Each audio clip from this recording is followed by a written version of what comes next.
নমস্কার বন্ধুরা, আজ দু রকমের কচু দিয়ে করলাম কচু ভর্তা।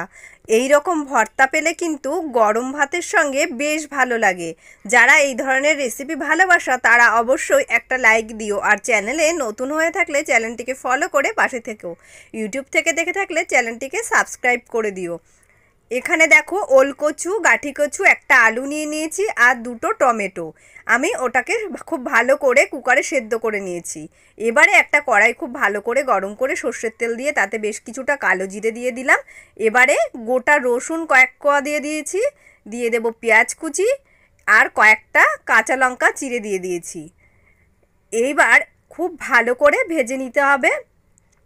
পেঁয়াজগুলো একদম ব্রাউন ব্রাউন হয়ে আসবে, এই রকমভাবে ভেজে নিতে হবে। এক মিডিয়াম টু লো আঁচে রেখে আমি পেঁয়াজগুলোকে ভেজে নিয়েছি। কয়েক মিনিটের জন্য ঢেকে দিয়েছি। ঢাকনা তুলে এর মধ্যে একটু হলুদ গুঁড়ো অ্যাড করে দিলাম, আর এবার একটু খুব ভালো করে নেড়েচেড়ে মিশিয়ে নেব হলুদ গুঁড়ো। এবারে এর মধ্যে বেশ কিছুটা টমেটো কুচিও অ্যাড করে দিলাম।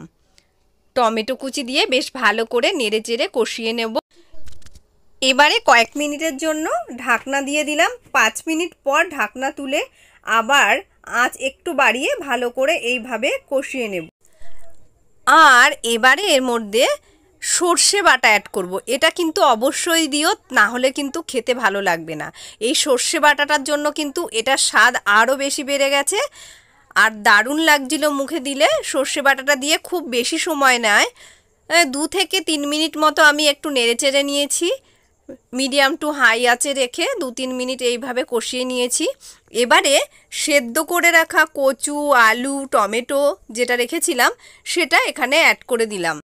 আমি কিন্তু এগুলো কুকারে সেদ্ধ করেছিলাম, যেহেতু এখানে ওলকচু রয়েছে। ওলকচুটা কিন্তু কুকারে সেদ্ধ করলে খুব তাড়াতাড়ি সেদ্ধ হয়ে যায়। এখানে 1 চামচ লবণ আর হাফ চামচ চিনি অ্যাড করে দিলাম। এবারে খুন্তি দিয়ে কিংবা একটা চামচ দিয়ে এইভাবে সমস্ত কিছু, যেহেতু সেদ্ধই আছে, একটু ম্যাশ করে দিতে হবে, আর মশলার সঙ্গে সমস্তটা এইভাবে মিশে যাবে। আমি কিন্তু মিডিয়াম টু লো আঁচে রেখে এইভাবে ম্যাশ করে এটাকে নেড়েচেড়ে দিয়েছি, আর একদম যতক্ষণ না ড্রাই হয়ে আসছে ততক্ষণ পর্যন্ত কিন্তু এইভাবে মিডিয়াম টু লো আঁচে রেখে কষাতে হবে। একটু লেগে লেগে গেলে সেটা আবার খুন্তি দিয়ে নেড়ে দিতে হবে। বন্ধুরা, আমার এই রেসিপি কিন্তু প্রায় রেডি হয়ে গেছে। একটু টেনে টেনে আসলেই কিন্তু এটাকে নামিয়ে নিতে হবে। আর আমার এই রেসিপি কেমন লাগলো তোমরা কিন্তু অবশ্যই কমেন্ট করে জানিও। এবারে নামিয়ে নিলাম অন্য একটি পাত্রের মধ্যে, আর গরম গরম ভাতের সঙ্গে পরিবেশন করলাম। দারুণ লেগেছিল খেতে বন্ধুরা, তোমরাও অবশ্যই একবার ট্রাই করে দেখো।